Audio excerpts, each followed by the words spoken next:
Hey everybody, thanks for joining me today. Today I want to talk about how to test your thyroid function at home. There's approximately 27 million Americans that are struggling with an underactive thyroid and they don't even know it. About 60% aren't even diagnosed, they have no idea. So today I just want to briefly touch on what is the thyroid, how does it function, what does it look like if it's underactive, and how do we test it at home. We'll also be talking a little bit about how to test for adrenal function at home. So before we get started, just a little bit about myself. My name is Haley Gibson. I am a professional registered nurse as well as functional diagnostic nutritionist, and I work with clients all over the world to help them get to the root cause of their problems. A lot of times we're changing diet and using supplements to help create that plan to get them back to where they need to be. Down below that, you can see myself for the 4th of July. We had the mountain challenge. Those are the girls. There's a large group of people. It's a lot of fun. And then over to the right of that, you can see myself with my fiance. We're counting down the days until the wedding happens. We're super excited. All right, let's jump into this.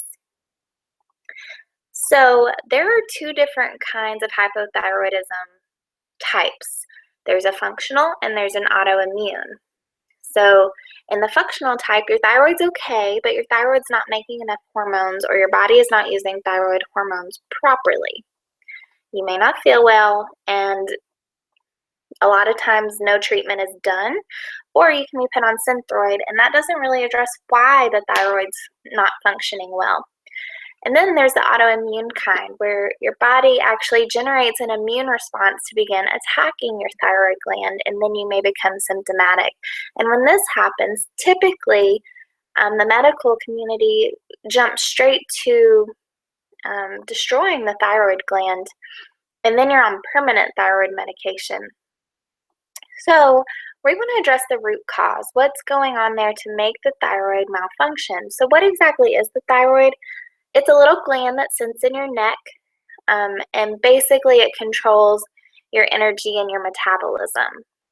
It controls how fast or slow you burn energy. So if you think about that, it actually helps to increase the metabolic activity, and this plays a role in your body temperature. So when you're producing a lot of energy, you're hot. You're hotter than normal. And if you're producing not enough energy, you may be a little cold. You may have cold hands and feet. Some people even describe it as painful. So body temperature is something that is dysregulated. So we're going to talk about how that correlates and how you can test for that at home. So some symptoms that you may experience include unexplained weight gain. You're always tired, fatigue constantly, muscle soreness and pain, very common, menstrual infertility problems, dry or flaky skin, high cholesterol levels. A lot of times, a root cause of high cholesterol levels is actually your thyroid function. And then poor concentration and memory. I have other videos where I talk more in depth about why these happen. Today, I really want to focus on the at-home test. So if you have questions about that, you can go to the other videos. All right. So the basal body temperature is what we're going to discuss. One of the major clinical signs of hypothyroidism is actually a low body temperature. So the way we can test for this is testing your axillary, otherwise known as your underarm, temperature. It's been used by many medical as well as natural health practitioners over the year. It's something that we need to monitor to keep track of your thyroid function.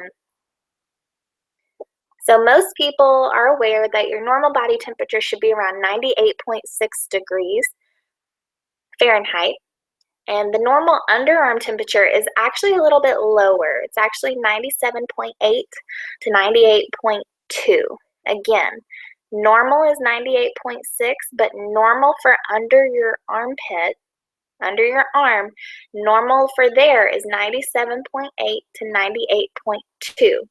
Now, as you get closer to your core, your temperature increases. So that's why the mouth has a little bit higher of a temperature. If you do a rectal temperature, that will be even higher. So if your temperature is consistently under 97.4 degrees Fahrenheit, you could have a thyroid issue. If the temperature is consistently above 99 and it's not related to some kind of fever or infection, you could have hyperactive or overactive thyroid activity. All right.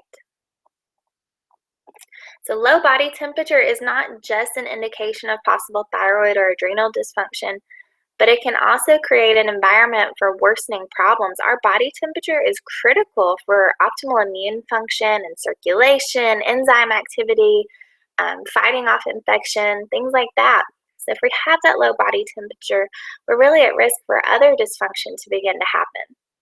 A lower than normal body temperature creates an environment that leaves you exposed for infection from things like bacteria and viruses. So if you think about how a fever works, whenever you have a bacterial infection or the flu, the high temperature is actually something that those bacteria and viruses can't tolerate. They can't live in that environment. So that helps us kill off the infection. Enzymes are actually temperature dependent and they don't function well at lower than optimal temperature ranges.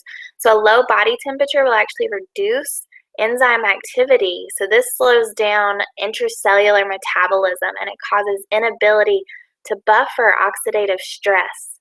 It also leads to poor digestion, a sluggish gut, and liver metabolism.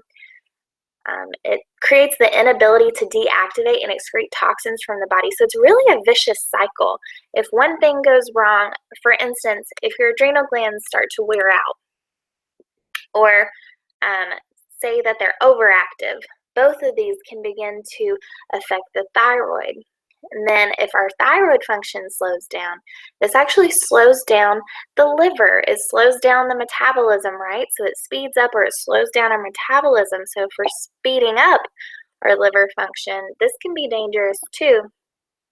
We want it to be at a balanced rate, right? Most things in life, you need a good balance. You don't need an extreme one way or the other.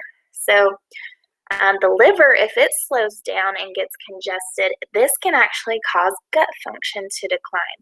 And that impairs adrenal function. And back through the cycle we go. I explained that a little bit more in another video. Like I said, I want to keep this to temperatures and thyroid and adrenal testing at home. Okay, so how do we test? I'm going to give you step-by-step instructions. You can go to the article. I have directions down there in the description of this video, but I'm going to say them out loud as well.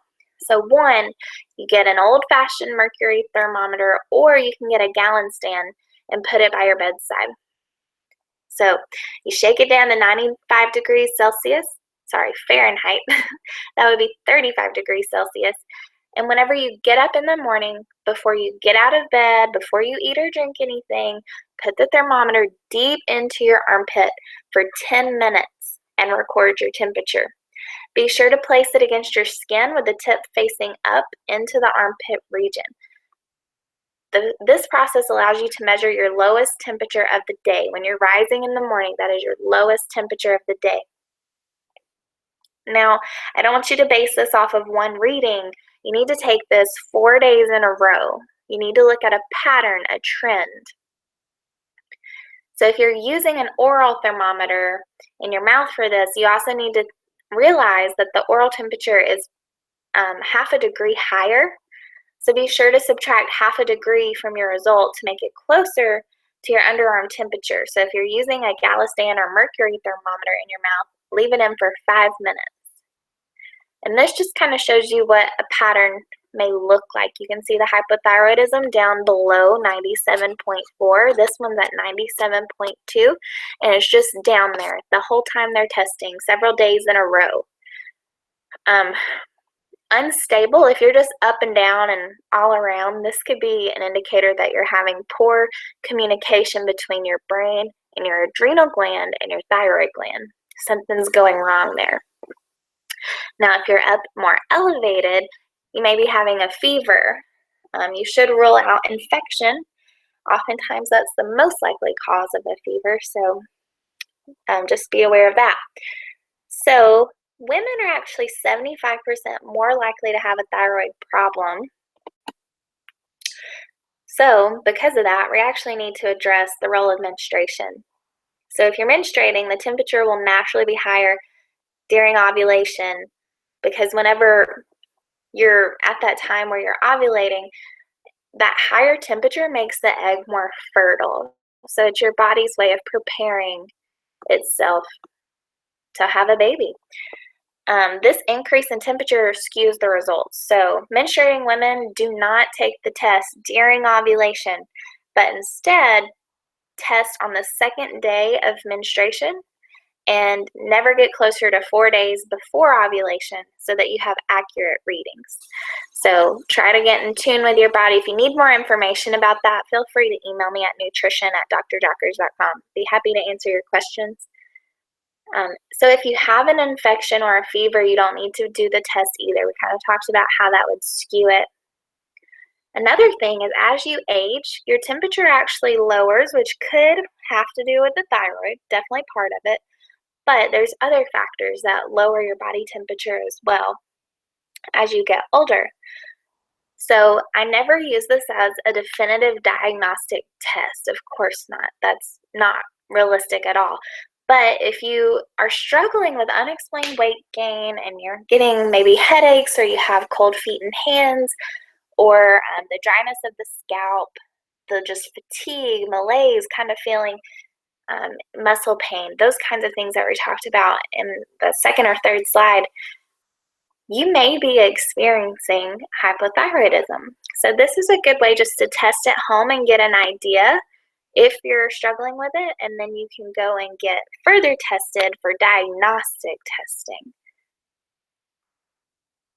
So in autoimmune-based hypothyroidism, sometimes thyroid hormones can range, and there's an increased amount of inflammation within the body. So both of these mechanisms can actually raise the basal body temperature. High temperatures can also be a sign of anemia or low estrogen. So you always want to have blood work done to just double check and have that definitive diagnosis. But if your temperature is out of whack, something is going on. All right. So there's other factors. We talked about them. What affects your basal body temperature? 1, an active infection in the body. We're going to see that temperature go up. 2, ovulation. We're also going to see that temperature go up with ovulation, getting ready for the baby. 3, getting up and moving in the morning before testing. That will raise your temperature as well. So you want to do it before you get up, before you eat or drink anything. 4, adrenal function. So low adrenal output can lead to a low temperature, while high adrenal output can increase the temperature. So this is why I would follow up with lab testing. So we want to make sure that we're testing thoroughly. A lot of times when you go to a medical doctor, unfortunately, they're only testing for TSH and sometimes T3 and T4. I talk more about this in other videos as well. But basically, what it boils down to is there are a number of different things that can affect the thyroid function. And in order to get the best overall view of what's going on, we need to test things like TSH, T4, T3, free T4, free T3, reverse T3, and then antibodies. There's other things that you want to test for, and we actually test for these things in the Total Thyroid Report. You can find this on the drjockers.com website.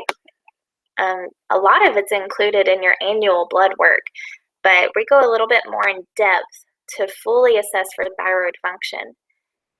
Oh, sorry about that. So, I didn't talk much about this slide, but basically what it's showing is your temperature is low, you start your thyroid medication, it brings it up, it plateaus, you begin more thyroid medication, and it keeps bringing your temperature back up to normal. So that's something you can kind of watch. Okay. So you can also use this test to help figure out how your adrenal glands are functioning. A lot of people are, I have adrenal fatigue, I have adrenal fatigue. Well, this is a good way just to see at home how you're doing. This does not diagnose you by any means, but it can definitely just give you a little view into what's going on with your body. You can even keep track of how your supplement or medication is affecting your body as well. So 5 ways this test can benefit your treatment. So after several days of taking a thyroid medication or a thyroid glandular, you should begin noticing an improvement in temperature. So if you're checking your temperature and it's not changing, you're going to want to talk to your healthcare professional. It can help you change the dosage of your thyroid medication or your supplement. It can help you assess your adrenal function, and this plays a role in the basal temperature as well. It can help you change the dosage of your adrenal supplements as well. So it's just a good way to keep track of how your body's responding to different treatments. So using the basal body temperature to look at adrenal function. What are the adrenal glands? Basically, they work to increase blood flow throughout the body. They increase cortisol and aldosterone. So both of these are made in the adrenal cortex. Cortisol is used to maintain blood sugar, and it's also used to respond to stressful situations, anything that's perceived as stress. Like, for instance, me giving this talk right now, even though it's over YouTube and I can't see you, I'm having a little bit of elevation in my cortisol just so that I'm able to articulate and get the words out there. Sometimes I wonder if it's working properly. So aldosterone is something else that's secreted by the adrenal glands, and this helps us retain sodium, and water follows sodium. So this actually helps us maintain our blood pressure because we'll retain that water, and that volume increases our blood pressure. So when we retain less sodium, we also retain less water, and this decreases blood volume and blood pressure. So when people have hypertension or high blood pressure, they often just take an aldosterone converting enzyme inhibitor, otherwise known as that is wrong. Okay, so people actually take an ACE inhibitor, which is an angiotensin converting enzyme inhibitor, and basically this ends up lowering your blood pressure. So when the signaling process in the body between the brain and the pituitary and the adrenals, whenever this is dysregulated, we can end up with either high or low cortisol levels as well as aldosterone levels. So a low blood pressure or a high blood pressure can be related to this kind of dysfunction. Low blood pressure, which is defined as having a systolic under 100, sometimes even under 110, you can become symptomatic. This is a common symptom for someone with low cortisol, while high blood pressure, which would be defined as the systolic, the top number being over 140, and the bottom number, known as the diastolic, being over 100. This can be common for people with high cortisol. So sometimes we just need to ask, why is our blood pressure high? Is it because we're under so much stress that we have so much cortisol circulating and aldosterone circulating that we're causing that high blood pressure? And high blood pressure is toxic. If you have high blood pressure, please make sure you're treating it. Please make sure you're getting to the root cause, because this damages your organs. And high blood pressure, you may not necessarily feel any kind of symptoms related to it. A lot of people don't know that they have it.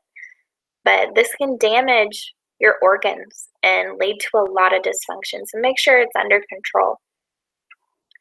Other symptoms associated with this dysfunction that I'm talking about, you may feel things like this: low energy, anxiety, the inability to lose weight, sexual dysfunction, digestive problems, chronic inflammation. So a lot of these are the same as an underactive thyroid, like the low energy and the inability to lose weight, autoimmunity. So stress definitely impacts your thyroid's function. So just keep that in mind. So how would we test adrenal function at home? The way most people experience low cortisol would be an inability to get out of bed. It just seems really hard to drag yourself out of bed. It's most likely due to a low functioning HPA axis in the morning. And I say HPA axis, that's that brain, hypothalamus, pituitary, adrenal axis. Brain to organ communication, basically. So to test this, we want to analyze cortisol levels throughout the day. So how do we do that? We want to test 3 hours after waking, 3 hours after that, so 6 hours after waking. We also want to test first thing in the morning.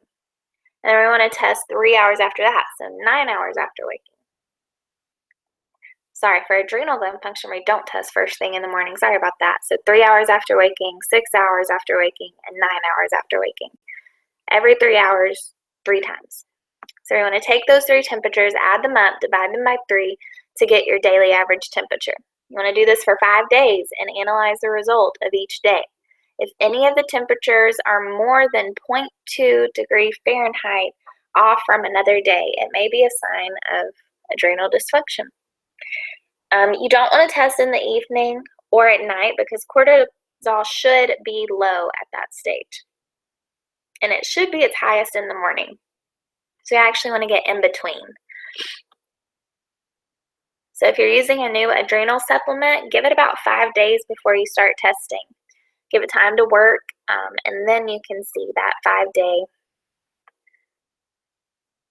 span. So other things you can do, check your blood pressure if you have an at-home blood pressure cuff. If you have high blood pressure, we talked about that could be related to stress and excess cortisol.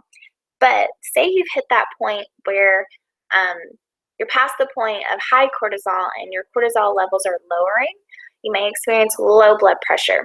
If you go from sitting to standing or laying to standing and you just feel dizzy, you feel a headache, you feel lightheaded, you might be having something called orthostatic blood pressure. So in order to test that, we want you to start in the laying down position. Take your blood pressure. And then, you want to sit there for a few minutes. Don't take it as soon as you lay down. But let's say you start out, you wait 2 minutes, you're laying in bed, and you check your blood pressure and you see what it is. Well, then you're going to sit up, wait 2 minutes, take it again. You want to see if there's a big drop. Your body should be able to compensate. There'll be a little bit of a drop. That's normal. But your body should be able to compensate and bring that blood pressure back up fairly quickly. 2 minutes is plenty of time for your body to bring that up if it's functioning normally. So then from there, you're going to go from sitting to standing. Same thing. You're going to take your blood pressure, and if you notice a big drop, this could be that your vessels are not compliant enough to respond. They're not constricting enough to keep that blood pressure up. And a lot of times your heart will start racing and you'll start to feel dizzy. That's because your heart is speeding up. It's like, okay, my body's not getting enough oxygen, so I'm going to pump faster so that my body can get enough oxygen. Well, a lot of times this impairs what we call cardiac output. So what can happen is capillaries, I was reading the third one. What can happen is your cardiac output decreases because if your heart's pumping so fast, it doesn't have time to fill up. So that can decrease your cardiac output and that can further keep your blood pressure low. So that's a little bit about orthostatics. And then pupillary constriction is another good test. I'm not going to really go into that one today, but it is something to look for. Basically, you can get a flashlight. Someone else may have to do this for you, but you're just going to cover up one eye, and you want to look straight ahead, have the person move their flashlight in front of your eye, and basically when that happens, you want to see that the pupil constricts, and then when you move the flashlight away, you want to see that it gets bigger, and you want that to happen in both eyes at the same time. So you'll test each eye separately, and then you'll have both eyes open, and you'll do it again. And you want the left to respond if you have the flashlight, and the right eye, and vice versa.